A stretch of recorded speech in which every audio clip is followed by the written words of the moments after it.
Hello entrepreneurs, and welcome to another e-learning video class, Starting a Business. This is Tony Brancatella, and this time around we're going to look at marketing pricing mix.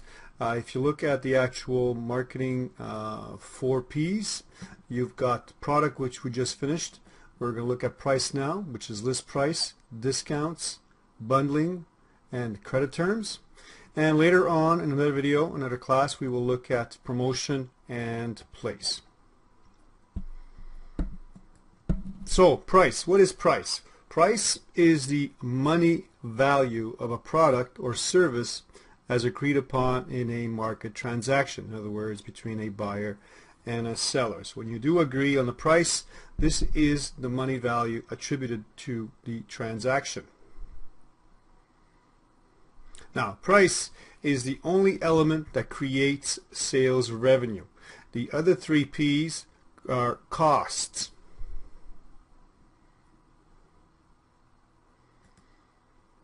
Price decisions affect the company's sales and profits directly. So even if you do vary a little bit in your price, the profit margin is one thing, but the price is the final effect I should say, on the company's sales and profits. There are 3 components that determine proper pricing. The actual costs, which you looked at, promotions, the actual product costs, and also place, location, distribution. We looked at all this in the costs. Market demand also is a component for determining good pricing, and competition plays a big role. As we mentioned in the past, competition, we should not like our competition. We don't want to use a vile word like hate, but we certainly don't want to like them.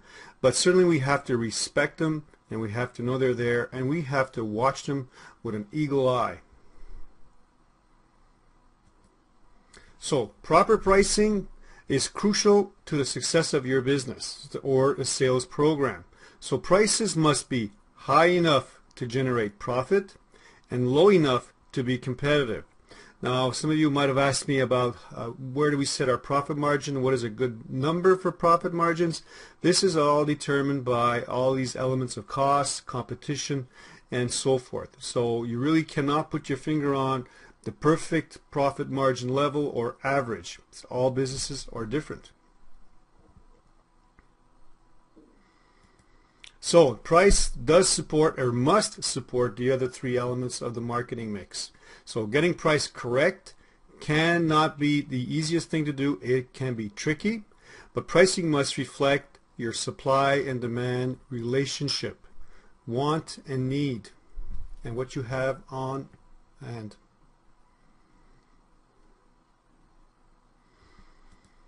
So how to price your products properly? Well, the secret, proper pricing equals product prosper. So key factors that play a big part are the three factors you see here. So you have to pinpoint who your customers are. What is your target customer? I've spoken about this on many occasions, and some of you must have ideas of all customers, or everybody is my customer. This is not necessarily true. You can't look at it that way. You really have to target who your customers are. Pinpoint them.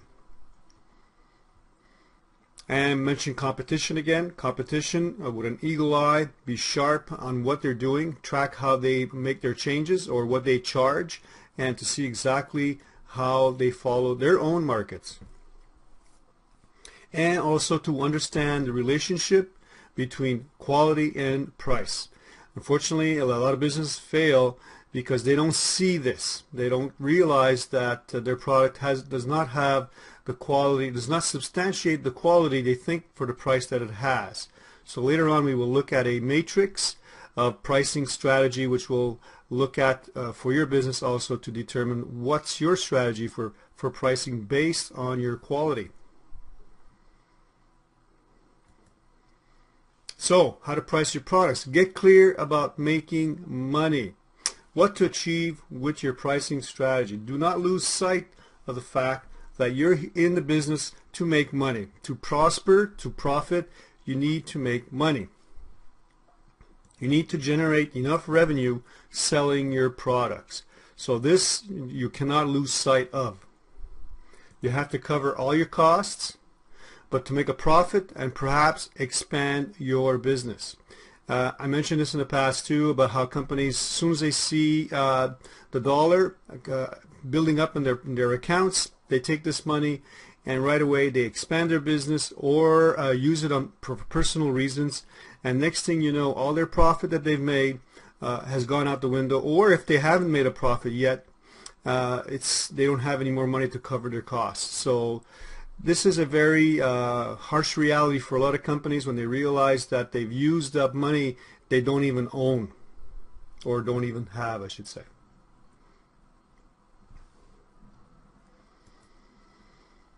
Let's look at list price, MSRP. So manufacturers, distributors, or retailers quoted published or displayed price. They suggest this price. So manufacturers, when they make a product, they suggest a price. So if we look at iPhone, when Apple makes their iPhone, they suggest strongly actually to their companies or to their distributors that their price should not vary. So price at which the manufacturer recommends that the retailer sell the product. This is a suggested retail price. It's really up to you or the supplier determines what the price is, the manufacturer I should say, also the supplier, but also you as a retailer, as a product owner, because you buy the product from the manufacturer, you have a suggested retail price. Now, based on what that product is and what kind of agreement that you have with the manufacturer, there is always a line for suggestions of rebates, discounts, and so forth.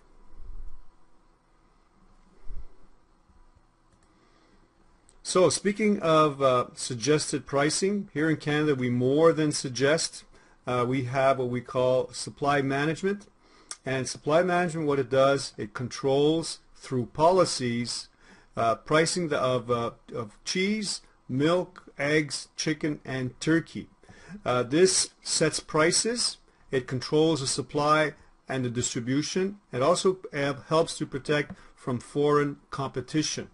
How this works is there's agreements between farmers here in Canada and downstream processors such as Saputo and AgroPur. Closer look at AgroPur. AgroPur employs over 8,000 people, most of them here in Quebec, and deals with almost 3,400 dairy farmers. So there's a lot of milk here that is processed and throughout a lot of plants, most of them here in Canada.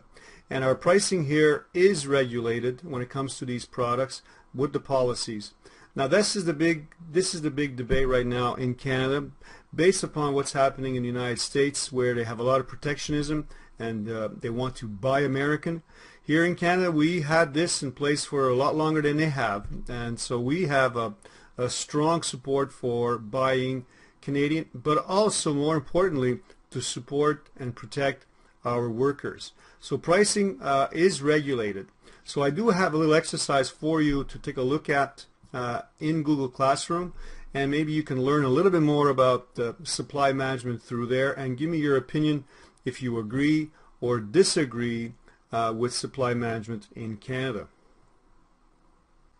So let's switch gears a little bit and take a look at discounts and what is a discount. So a discount is an allowance or a concession in price. So we give it to the customers to attract, to place an order, or to later make a payment in time.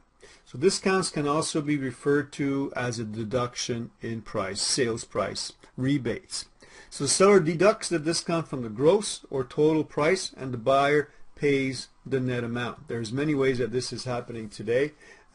Also, if we look at electric cars, the Quebec government will give you a discount or a rebate once you buy an electric car up to $8,000. So this is also could be considered a discount or a rebate or a concession in price, but in a different way. So if we look at discount pricing strategy, it's a very important element of your marketing campaign.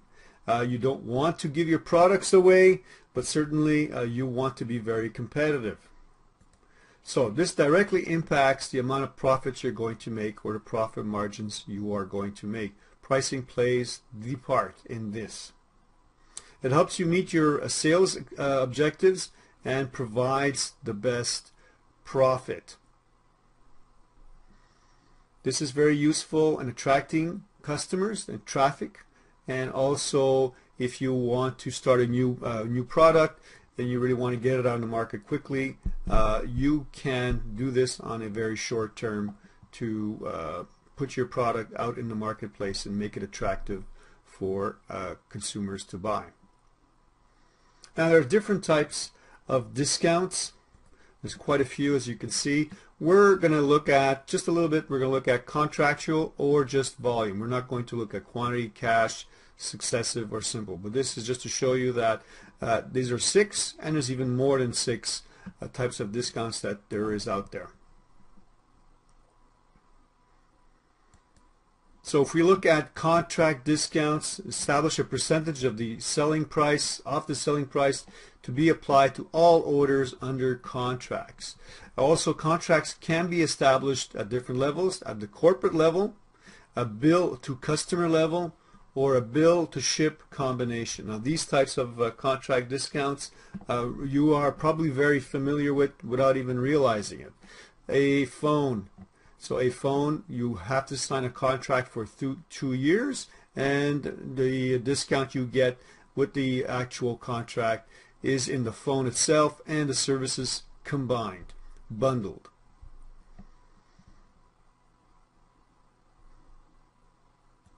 Then there is volume discounts. Now, a volume discount is an incentive for businesses that purchase goods in larger quantities, or you, in general, the consumer, if you buy products in larger quantities. So the seller rewards those buying in bulk by providing a reduced price. It allows businesses to purchase also additional inventory at reduced costs, which they can pass on. So it works at different levels. Businesses that do buy products in bulk can get a discount from the actual supplier, and consumers, when they buy in bulk, can also get a discount.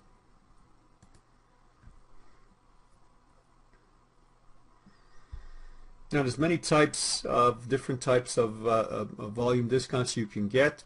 As you are aware of, when you do go shopping, there's quite a few, especially in stores like Walmart and Costco. So volume discounts allow buyers to purchase goods at a discounted rate. The savings are passed on to the customers. And like I mentioned, Walmart and Costco are able to purchase large quantities of each particular good, and they can pass this on to the customer.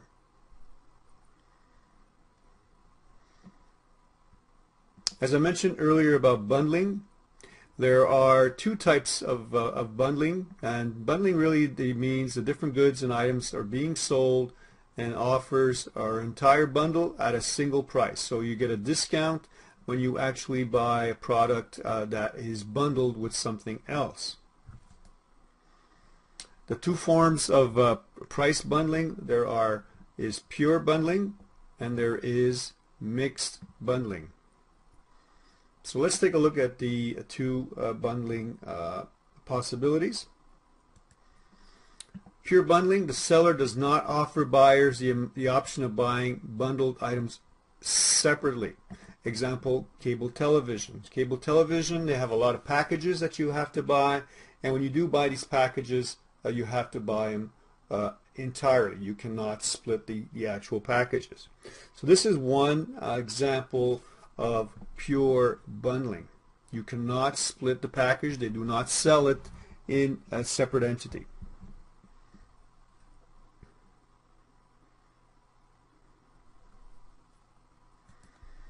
Then there is mixed bundling, where a seller offers the items separately at a higher individual price or prices. So preferable to pure bundling because you can actually break the bundle itself.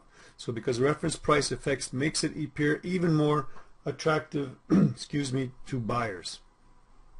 In this case, you can buy one suitcase at $225, the second one at $54, or if you do buy them both together, you get a heck of a discount to get them both at that price. So let's look at some examples of pure or mixed bundling. Here's one. Do you think this is pure or mixed bundling?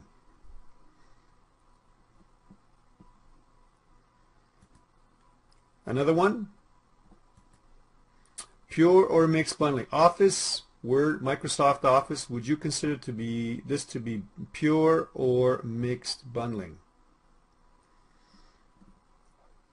This one would certainly be a pure bundling. You cannot purchase Excel or PowerPoint by itself, but there are other software companies that do sell their products as a bundle, or you can actually buy some of these products individually. Adobe does this.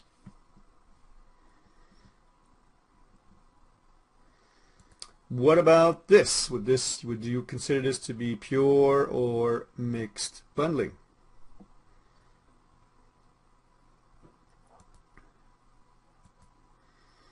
How about ink for your printer? Would you consider ink in general to be a pure or mixed bundling?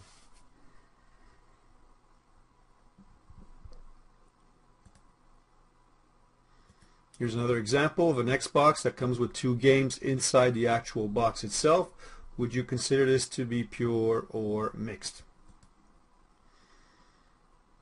Another one, charcoal, or you have already shrink-wrapped drinks, shrink-wrapped water. Would you consider this to be pure or mixed? Another example, the last example, a cord of wood. A cord of wood, would you consider this to be pure or mixed bundling? Great. So let's look at now talking about cash discounts or discounts in general. If we continue in that vein, let's look at credit terms. So credit terms indicate when payment is due for sales made on an account or credit. So the main example we're going to look at today is the credit terms might be 210 net 30. So this means the amount is due in 30 days. However, if the amount is paid in 10 days, a discount of 2% will be permitted. Now there are different types of discounts or cash discount terms that you could apply. They could be net 10, due upon receipt. They could actually just be N60 or net 60, and you have to pay in 60 days. Now this also is very important for companies to follow their credit terms, and I know a lot of companies in the past I've worked for unfortunately do not, and even when they do surpass net 30 days, 2% 10 net 30 days, they still give it to the customer when they pay in 11 days or 12 days. And this is an accounting problem, a very big problem for companies to do this, and they do not respect their own credit terms. A lot of companies, unfortunately, lose a lot of money throughout the years of their business because they do not respect their own credit terms just to save or just to keep the company, to keep their customer, I should say. So this is a very, very big problem, and you should not allow this to happen. If you have to give credit terms to your customers, you should respect them. So here it is again. Discount percentage, number of days discount is available, 10. Net, N stands for net, and the actual credit term. Like I mentioned, this could be 60 days. I've seen terms that go all the way up to 120 days, and I've seen this go all the way up to 5%. So this is something that a lot of companies do to attract customers, to keep customers. Unfortunately, this is camouflaged by bad quality products, bad delivery, and they apply these type of credits to keep their customers happy, where if they didn't have them because of their other issues they might have in their company, would not keep the customers. So if you have to apply this, don't apply it because you want to like I mentioned, keep customers from leaving you, because they will eventually leave you, or they will not pay in 10 days. They'll pay in 12 days or 15 days, and you'll be stuck to make a decision of, do I give the 2% anyway, or do I tell the customer that they owe us the money? So again, this is a very big accounting problem because of what's past due and what your system is demanding or allows. Great. So now let's look at, to finalize, just to 4 pricing strategies that you can use. And you know that what's going to happen. I'm going to probably be asking you, or will be asking you, what is your pricing strategy? So here they are. You've got economy, which is low quality and low pricing. You've got penetration, which is high quality, right? High quality, but low pricing. And you've got skimming, which is low quality and high pricing. And then you have premium, which is high quality and high pricing. So this is a matrix. You have economy, penetration, skimming, and premium. On this side, you've got price, which is low or high. On this matrix, on this line, you've got on this axle, I should say, you have quality, which is low and high.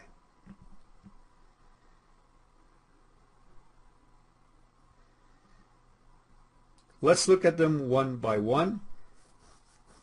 If we look at economy pricing, this is considered to be a no frills low price. That means you get what you paid for. This is low pricing and low quality. So the cost of marketing and manufacture are kept at a minimum. And in case of supermarkets, often have economy brands for soups where they are considered to be yellow, or no brands, names, or labels. One example of economy pricing would be Dollarama.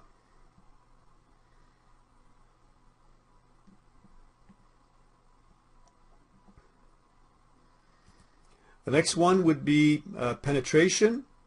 And penetration, the price charged for unique and strong quality products and services is set artificially low in order to gain market share. In other words, your profit margin, if you use this strategy, your profit margins will be lower, artificially lower, because your costs are substantial, but your prices are a little lower because you want to penetrate into a market.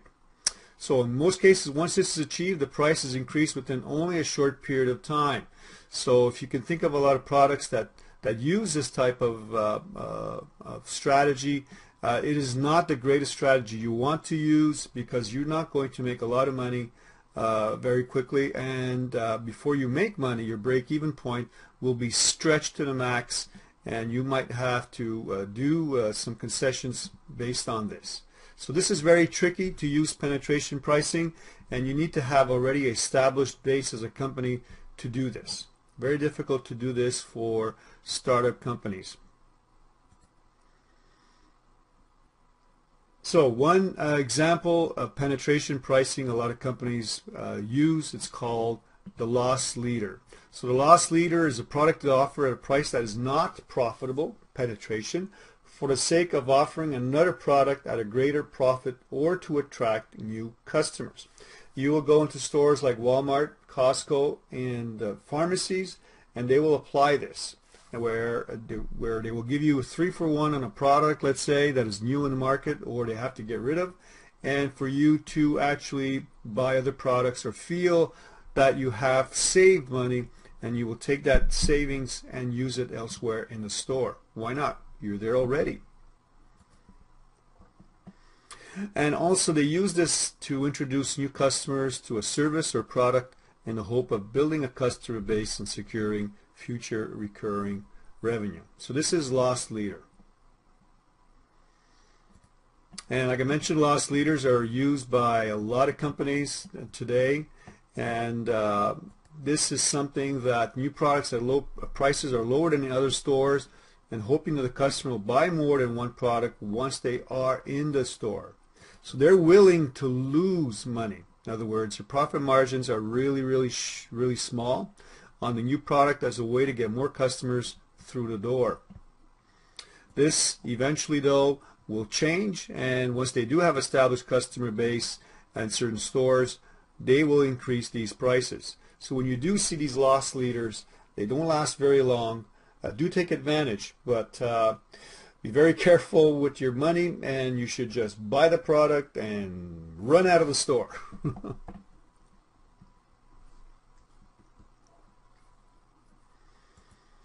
Now let's take a look at another one. This is very close to home here in Quebec for many reasons, which I'll show you. And this is called skimming. Now skimming, where you charge a higher price because you have absolutely no competition for your product or service. And this product or service has a good quality, or doesn't have a good quality. It doesn't really matter. So however, the competitive advantages is never sustainable. That means it will never last very long. So this is not the way you want to use your strategies and pricing to do this, because you will not retain a good customer base. So it does tend to attract new competitors into the market, and the price inevitably falls due to increased supply. So one example is the iPhone. When it came into the market in January 2008, they used this. So in other words, their profit margins were through the roof. Their phone didn't cost very much to produce, but they were selling it at profit margins that were in the hundreds. So they made a lot of money with the iPhone because they had no competition. So they would have sold it at even higher prices that they did sell it. They would have still bought it. Just to give you an example also, the new iPhone that's coming out will be the first phone, if I understood this correctly, to be sold over $1,000 if you buy just a phone. And this, in many ways, is also a skimming strategy. As I mentioned, it was very close to home about this skimming strategy. And one of the reasons is what happened here in 1998. In 1998, there was an ice storm, and there was a lot of price gouging that took place here in Quebec. So in 1998, there was an ice storm that really took over Quebec in January of that year, where a lot of electricity was lost and a lot of damages were done to properties, be it with fallen trees or just with the fact that roofs caved in, and a lot of people lost their lives also because they tried to take the ice off their roofs and they fell off the roof. So price gouging really refers to when a seller spikes the prices of goods when there is no competition. And this was done, unfortunately, in 1998 outside the island of Montreal and the South Shore, La Rive Sud. And this was done for certain items, such as generators. When there was no more generators in demand, people were selling their generators at 3 or 4 times the cost.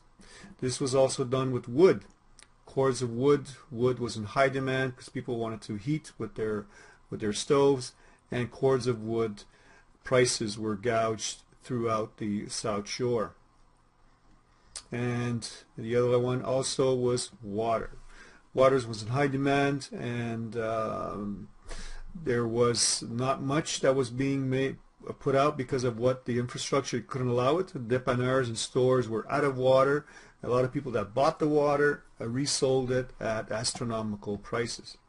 You also have to understand that what took place in 1998, a lot of people lost their homes for an indefinite period of time. Usually, actually, it lasted till it got warm. So the ice storm started in January. Actually, it started in the last week of December and of 1997, and it went all the way to, in some cases, people did not get electricity back in April. So now I will just show you a little video, and also you can go online on YouTube to see many videos of what exactly took place in 1998. So here's a little video.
The last pricing strategy you can use is the premium, where the quality is high and the price is also very high.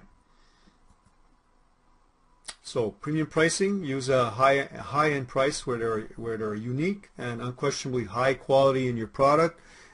Cars, certain luxury sports cars, certain Louis Vuitton purses, Rolex watches, all of these products are based in premium pricing. Now this approach is used where a substantial absolute advantage exists, and these products certainly have that, and it is very, very sustainable for many years. In actual fact, in today's world, these products pricing right now, the margins are increasing, not decreasing. So yes, this is one premium, one strategy that is also used. So there you have it. You've got the 4 different pricing strategies. You can take a look at this video again and again to have a better understanding of it. And they will have all kinds of questions in the pricing quiz that's coming up based on this video. And as you have seen in the past, I love quizzes, I love bonuses. So I do love quizzes too. I do love bonuses. So I will give you bonus questions like I have in the past, in the past, I should say, yes. And let's look at what are the possibilities of getting bonus marks. One question that I'd like you to answer is about supply management. I have attached a optional exercise in Google Classroom for you to look at, and you have all the information there to make up your mind if you think that supply management in Canada is good or bad. So controlling prices of dairy products is something that's going on here in Canada for a long time. Do you think, like most Canadians, or would you think that this is bad? We should deregulate pricing here in Canada for milk and sell it at a higher price, and possibly maybe even lower price. So that would be one bonus question, and I really would like to hear about that from you, what you think about that here in Canada. And other bonus questions, very pertaining, I should say, pertaining to your product or your project. So what is your product's pricing strategy? So as you've seen, there are 4 pricing strategies. Which one have you chosen and why? So that would be one question. Another question is, how would you bundle your product with another product in the class? So we looked at mixed and pure bundling. So how would you do that? If you have to bundle with someone else in the class, how would you bundle your product with theirs? For your product, would you offer a discount or discounts? And what would they be? And what would be the reason why you would want to establish discounts for your product? So those are the questions. There's 4 of them. It's got to do with supply management and these questions that you see in front of you right now. So I wish you good luck on your exam, and we will see you next time.